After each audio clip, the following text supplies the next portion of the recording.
ಕೋಗಿಲು ಲೇಔಟ್ನ ಅಕ್ರಮವಾಸಿಗಳಿಗೆ ಸರ್ಕಾರದ ವತಿಯಿಂದ ಪಟಾಪಟ್ಟ ಪರಿಹಾರವನ್ನ ಕಲ್ಪಿಸ್ತಾ ಇರೋ ಹಿನ್ನೆಲೆಯಲ್ಲಿ ಇದೀಗ ಬಿಜೆಪಿ ತನ್ನ ಆಕ್ರೋಶದ ನುಡಿಗಳನ್ನು ಮುಂದುವರೆಸಿದ್ದು ಕೆಲವೊಂದಷ್ಟು ದಾಖಲೆಗಳನ್ನು ಕೂಡ ವಿಪಕ್ಷ ನಾಯಕ ಆರ್ ಅಶೋಕ್ ಈ ಸಂದರ್ಭದಲ್ಲಿ ಪ್ರಕಟ ಮಾಡಿದ್ದಾರೆ.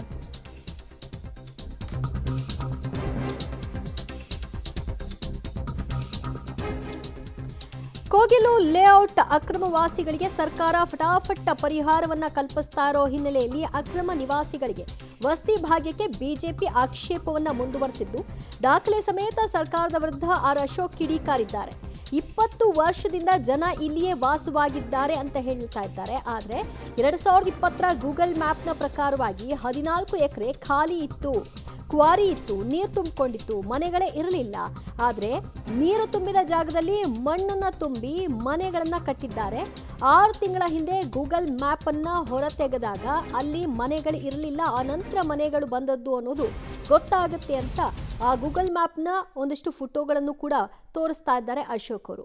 ವಸೀಂ ಎಂಬಾತನಿಗೆ ಇವರುಗಳು ತಲಾ 4 ಲಕ್ಷ ರೂಪಾಯಿಯನ್ನ ನೀಡಿ ಅಕ್ರಮವಾಗಿ ಮನೆಯನ್ನ ಕಟ್ಕೊಂಡಿದ್ದಾರೆ ಅನ್ನುವಂತಹ ಗಂಭೀರ ಆರೋಪವನ್ನ ವಿಪಕ್ಷ ನಾಯಕ ಆರ್ ಅಶೋಕ್ ಮಾಡ್ತಾ ಇದ್ದಾರೆ. ನೋಡಿ, ಅದು ಗೂಗಲ್ ಮ್ಯಾಪ್ ಅವ್ರು ತೋರಿಸ್ತಾ ಇರೋದು. ಅಲ್ಲಿ ಮೊದಲು ಅಂದರೆ 2020ರ ಗೂಗಲ್ ಮ್ಯಾಪ್ನ ಪ್ರಕಾರವಾಗಿ ನೋಡಿದ್ರೆ ಅಲ್ಲಿ ಖಾಲಿ ಜಾಗ ಇತ್ತು, ಕ್ವಾರಿ ಇತ್ತು, ನೀರು ತುಂಬಿಕೊಂಡಿತ್ತು ಅನ್ನೋದನ್ನ ತೋರಿಸಿದ್ದಾರೆ. ಏನು ಬಹಳಷ್ಟು ದಾಖಲೆಗಳನ್ನ ಇವರು ಇಡ್ತಾ ಇದ್ದಾರೆ. ಮತ್ತು ಯಾರು ಈ ವಾಸಿಂ, ಆತನನ್ನ ಯಾಕೆ ಇಲ್ಲಿವರೆಗೂ ಸೆರೆ ಹಿಡಿದಿಲ್ಲ, ಆತನನ್ನ ಫಸ್ಟ್ ವಿಚಾರಣೆ ನಡೆಸಬೇಕು, ಇವ್ರುಗಳನ್ನ ಎಲ್ಲಿಂದ ಕರ್ಕೊಂಡ್ಬಂದಿದ್ದ ಆತ ಅನ್ನೋದು ಗೊತ್ತಾಗುತ್ತೆ ಅನ್ನುವಂತಹ ಆರೋಪ ಮುಂದುವರೆದಿದೆ. ಪಶ್ಚಿಮ ಬಂಗಾಳಕ್ಕೆ ಬಂದಿದ್ದ 20 ಲಕ್ಷ ಬಾಂಗ್ಲಾ ಅಕ್ರಮ ವಲಸಿಗರು ಬಂದಿದ್ದಾರೆ. ಪಶ್ಚಿಮ ಬಂಗಾಳದಿಂದ ಅವರು ಇಲ್ಲಿಗೂ ಬಂದು ನೆಲೆಸಿದ್ದಾರೆ. 20,000 ಕೊಟ್ಟು ಆಧಾರ್ ಮಾಡಿಸ್ಕೊಂಡು ಇಲ್ಲಿಯೇ ಇದ್ದಾರೆ. ಸಿಎಂ ಕೂಡ ಈ ಜನ ರಾಜ್ಯದವರಲ್ಲ ಅಂತ ಹೇಳ್ತಾರೆ. ನಾವು ಕೂಡ ಕೋರ್ಟ್ ಮೊರೆ ಹೋಗ್ತೀವಿ ಅಂತ ಅಶೋಕ್ ಅವರು ಹೇಳಿಕೆ ಕೊಟ್ಟಿದ್ದಾರೆ. ಸರ್ಕಾರದ ನಿರ್ಧಾರದ ವಿರುದ್ಧ ಸಿಎಂಗೂ ಕೂಡ ಪತ್ರವನ್ನ ಈಗಾಗಲೇ ಬರೆದಿರೋದಾಗಿ ತಿಳಿಸಿದ್ದಾರೆ. ಪಶ್ಚಿಮ ಬಂಗಾಳಕ್ಕೆ 20 ಲಕ್ಷ ಬಾಂಗ್ಲಾ ಅಕ್ರಮ ವಲಸಿಗರು ಬಂದಿದ್ರು.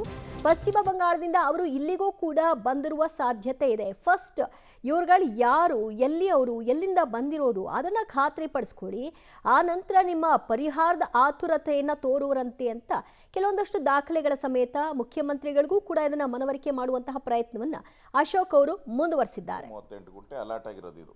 ಇಲ್ಲಿ ನೋಡಿ, ಇಲ್ಲಿ ಪಾಯಿಂಟ್ ಇದೆಯಲ್ಲ, ಖಾಲಿ ಇದೆ ನೋಡಿ, ನೀರು ತುಂಬಿದೆ. ನೀರು ಅಂದರೆ ಕೋಗಿಲು ಗ್ರಾಮದಲ್ಲಿ ಇದು ನಕ್ಷೆ, ಸರ್ವೆ ನಂಬರ್ 99ರ ನಕ್ಷೆ ಇದು.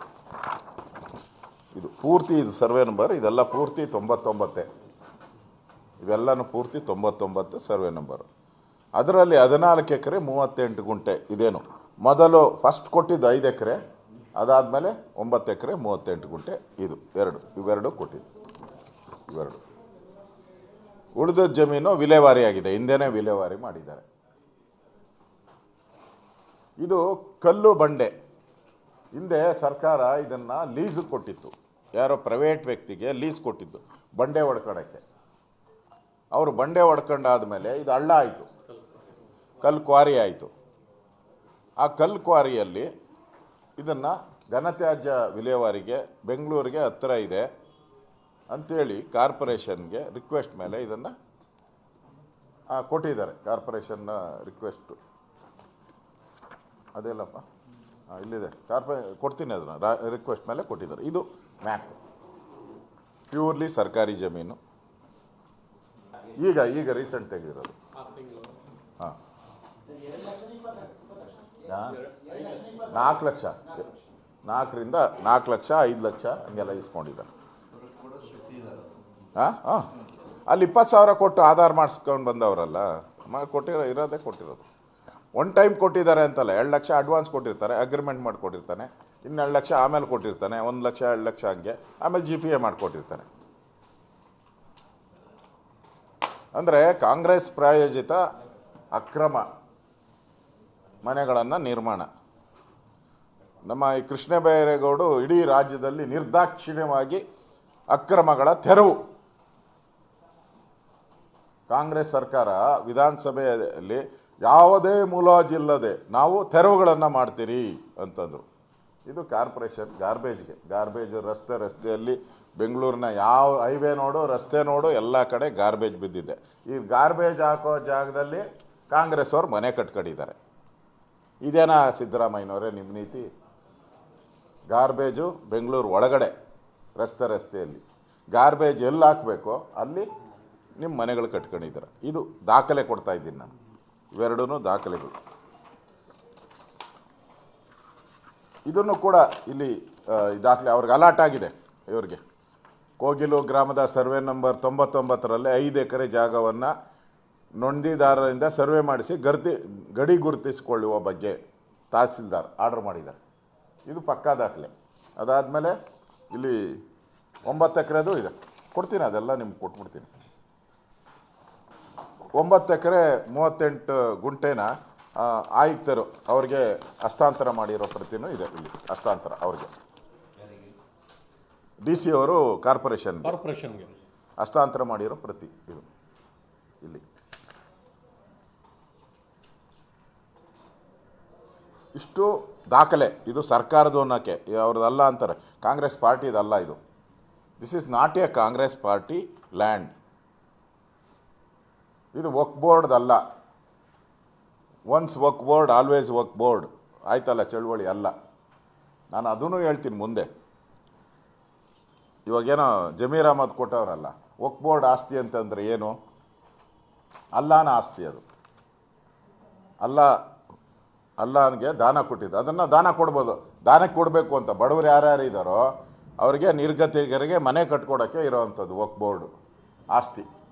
ಈಗ ಕಟ್ಕೊಡ್ಲಿ ಅಲ್ಲಿ ಸಿದ್ದರಾಮಯ್ಯನವರೇ, ಕಟ್ಕೊಡಿ ಅಲ್ಲಿ. ವಕ್ಫ್ ಬೋರ್ಡ್ ಆಸ್ತಿ ಇದೆಯಲ್ಲ, ಎಷ್ಟು ಲಕ್ಷಾಂತರ ಎಕರೆ ಇದೆ. ನಾವು ಮೊನ್ನೆ ಎಲ್ಲ ದಾಖಲೆಗಳು ಕೊಟ್ಟಿದ್ದೀರಲ್ಲ, ಲಕ್ಷಾಂತರ ಎಕರೆ ಹೊಳಿತಾ ಬಿದ್ದಿದೆ, ಹಂಗೆ ಕೊಡಿ ಅಲ್ಲಿ.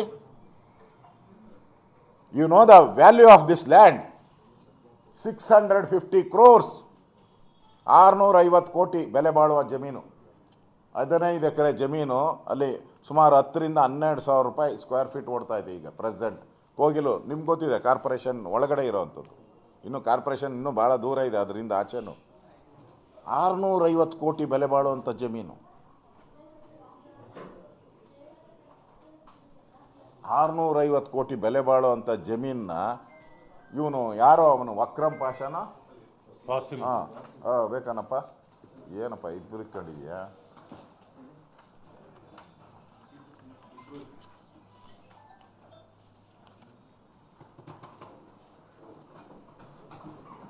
ಇವರು Wasim, the great Congress leader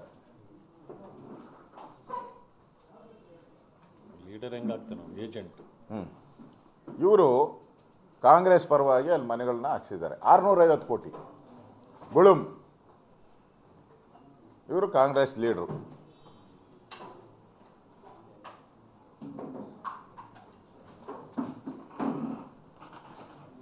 ಕೊಡಲ್ಲ,